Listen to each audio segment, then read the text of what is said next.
My name is Emily Davis and I am 21 years old. After graduating from culinary school, I began working at the coffee shop my parents own and operate. We have many regular customers and I absolutely love this beloved spot in our town. I have tremendous respect for my parents who have run this shop for so long. Although working while studying was more challenging than I thought, I was satisfied with my fulfilling daily life. However, a call from Bob disrupted this routine. The call came out of the blue. My wife had an accident. Bob sounded unusually flustered over the phone. Although my parents and I didn't know the details of the accident, we were deeply worried about my sister-in-law. Bob asked us to look after his children while he was at the hospital, and we readily agreed. My nieces and nephew are still quite young and need a lot of attention. Before heading to the hospital, Bob brought the two children to our coffee shop. They seemed bewildered by what was happening, but I welcomed them into the shop to reassure them.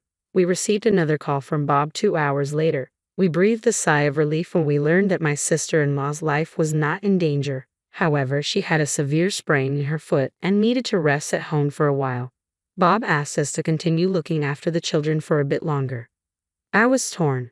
My parents had the coffee shop to run, and I also worked there as an employee, so it would be impossible for us to do this every day. After discussing with my parents, we agreed that I would take care of my nieces and nephew for about 2 weeks. At first, I was nervous about whether I could take proper care of them. However, they quickly warmed up to me, and they were well behaved without being particularly demanding.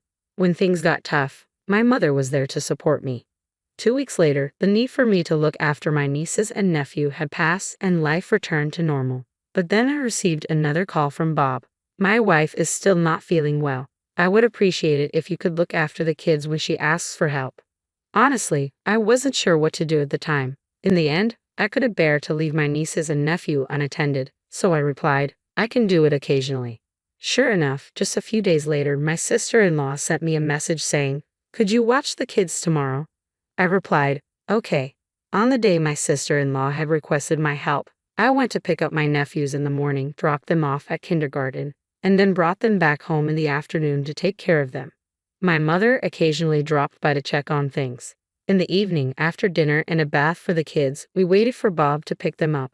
When Bob arrived, I handed him the dinner my mother had brought for him and his wife. He said, that's a lifesaver, as he took the children and went home. Honestly, I wondered if all this was necessary, and I was exhausted from the unfamiliar tasks. However, I couldn't leave Bob's family to fend for themselves. Both my mother and I did what we could. Then, a few days later, I got another message from my sister-in-law. Could you help out with the kids again? Just like the previous time, I went to pick up the children in the morning and headed to the kindergarten. The kindergarten teacher seemed to have remembered me, which made the drop-off process smoother. The boys waved goodbye, saying, see you, Emily, and happily went off to kindergarten without any fuss. After that, I helped out at the cafe where my parents worked. However, it was only a short while before it was time to pick up the children again. My father pointed out the time, and I quickly left the cafe. At the kindergarten, there were already a few people waiting to pick up their children. As I waited for the boys to come out, someone called me from behind, Emily. I turned around, surprised to see a senior I knew from school. Ashley. It was an unexpected reunion. Long time no see, she said. She told me her child was also attending the same kindergarten as my nephews. I wanted to chat with Ashley, but it wasn't really a situation where we could stand around and talk, so we exchanged contact information and parted ways. The next day, Ashley came to the cafe during my shift. My parents, seeing the situation, told us to take our time and chat when there were fewer customers. I decided to take advantage of my parents' offer and chat with Ashley. It seemed that Ashley, my senior from school, really took a liking to our cafe, which made me quite happy. However, Ashley suddenly became serious as if she remembered something and began to speak. By the way, I saw your nephew's mom the other day. I blinked in surprise at the unexpected topic and just nodded in response. Really? Yeah. I didn't speak to her, but I have talked to her before, so I'm certain it was her.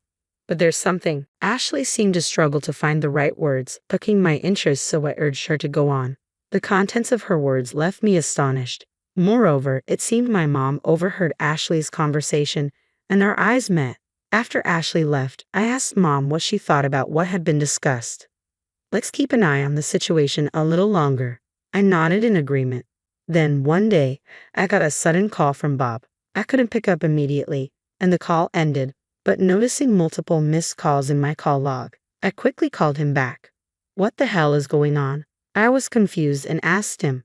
Bob spoke in a voice that seemed to suppress his anger. Apparently, he went home to pick up something he'd forgotten and found the kids home alone in a house that should have been empty. I was shocked at Bob's story. At the same time, a question arose. Why am I the one being yelled at? My question seemed to further ignite Bob's anger. My wife told me she asked you to take care of the kids today, and yet you left them alone. And you have the nerve to talk back to me. I was taken aback by Bob's words, but there were several things I couldn't agree with, so I retorted. Yes, your wife sent me a message, but I told her I couldn't do it today. Mom fell ill last night, and we are short-staffed. I have to work at the cafe and don't have time to look after the kids. Upon hearing my explanation, Bob went quiet. According to my wife. Then he asked me a question. She said every time she asked you to take care of the kids, you complained and demanded to be paid. Is this true? I couldn't help but raise my voice in the middle of the conversation. What? I've never said anything like that. I've never explicitly asked for money. I've spent on the kids, and Mom should know that too. If you have doubts, why don't you ask her? When I retorted in an angry tone, Bob fell completely silent. Then he muttered, So what was that story about the money my wife was talking about? I have no idea. You should ask your wife about it. I stated clearly. Bob, sounding tired, said, I'll do that. Although I was hesitant to pile on with my next revelation, I couldn't stay silent after hearing the current conversation and decided to share what I'd heard from Ashley. After hearing the story, Bob said in a genuinely exhausted voice, Give me some time to think, and hung up the phone. Afterwards, as I started to calm down, I became worried about Bob and decided to tell Mom what I had said to him. A while passed without any word from Bob, and during that time, my parents and I were worried. However, a few days later, another message arrived from Bob's wife. It was the same as usual. She was asking me to take care of the kids. At first, I thought of refusing. I had been doing so much for her and the kids out of goodwill, but knowing that I had been talked about behind my back, I felt ridiculed.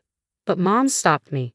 She told me to contact Bob before replying to Bob's wife, and I forwarded the message to him. A few minutes later, a reply came from Bob. It seemed he had been distressed, but he seemed to have made up his mind after my message. After hearing Bob's feelings, I replied to Bob's wife, Okay, and went to pick up the kids as usual. After taking the kids to kindergarten, I contacted someone. Hanging up the phone, I braced myself. Everything was ready when I arrived at the coffee shop. Bob was already there. Bob's face was tense, whether from nervousness or anxiety. It was the first time I saw him like this, and I hesitated about how to approach him. But then Mom went up to him and said, I'll pick up the kids, so don't worry. You need to see for yourself and focus on talking things out with your wife. Emily, I'm counting on you. Bob, looking startled by Mom's words, nodded. Then I nodded back at Mom too. Okay, I'm off. I set off for Bob's house along with him. Bob paused in front of his house, fumbling for his keys. I noticed his hands shaking but pretended not to see. Faint voices of my sister-in-law and a few other women were audible from inside the house. Bob unlocked the door and slowly pushed it open. We stepped inside quietly, trying not to make a sound. The chatter was now clear. So, how's your foot doing? I could hear my sister-in-law replying to the woman's question. Oh, it's fine, almost completely healed. Oh, I knew it. I thought the strange feeling I had recently seemed to be resolved. For a moment, I was distracted, but I snapped back to attention and focused on what my sister-in-law was saying. But once it's fully healed, my husband will probably find out, and I will be able to laze around like I can now. Oh right, your sister-in-law and her parents are looking after the kids, aren't they? How lucky. Yeah, really lucky that Emily isn't married. I'm so grateful to have an unemployed single homebody living at home. Hearing my sister-in-law's words, I felt my body getting hot with anger. I had suspected that we might be being exploited by my sister-in-law, but I hadn't imagined she would think this way. I reached my limit, burst open the door to the living room, and stormed in. My sister-in-law looked shocked when she saw me. I glared at her and said, Yes, I'm not married and I'm living at home, but I'm not exactly idle. I thought we were helping out because you guys were in trouble. I didn't think you would talk about it like this. But my sister-in-law seemed more interested in why I was here and how I got into the house. She looked at me and said, Well, why are you here? How did you get into the house? I felt a tap on my shoulder and stepped back. When she finally noticed Bob, her eyes widened. In a voice as cold as mine, if not colder, Bob said, "I let us in. You've been lying to me all this time. You're the worst. You've been using the money I gave you for yourself instead of giving it to Emily, haven't you?" My sister-in-law turned as white as a sheet. I approached my sister-in-law's friends and told them it was time to leave. Everyone left with awkward expressions on their faces. Among them, there was one person who made eye contact with me as she left. That was Ashley. Ashley had previously had interactions with my sister-in-law. However, Ashley seemed to have some concerns about my sister-in-law's recent behavior, and when we unexpectedly met again, she offered to help with the situation. Once all of the friends left, my sister-in-law began to talk, crying.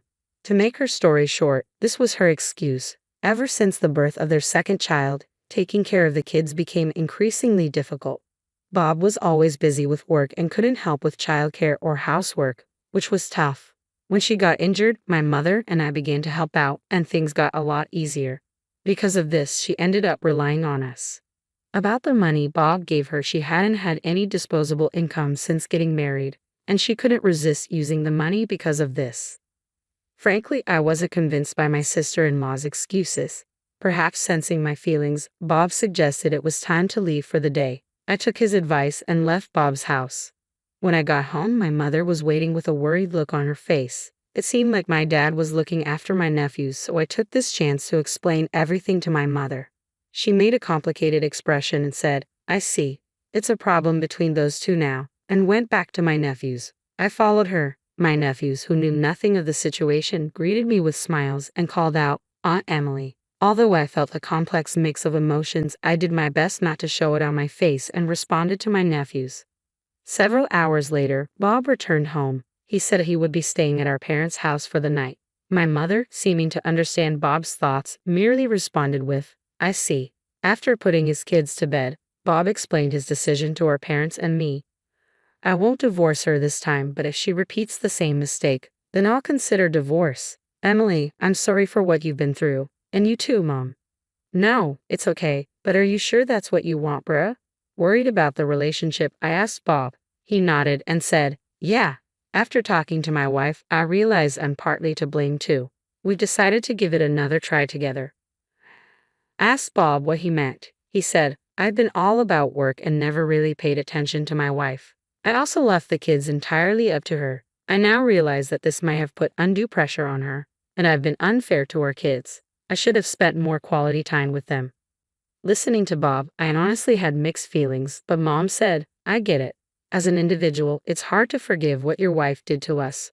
But as a wife and a mother, I can't say I don't understand the feelings at all. If this is the decision you both have made, I won't oppose it, but make sure you don't involve others in your problems again." At Mom's words, Bob nodded, biting his lip.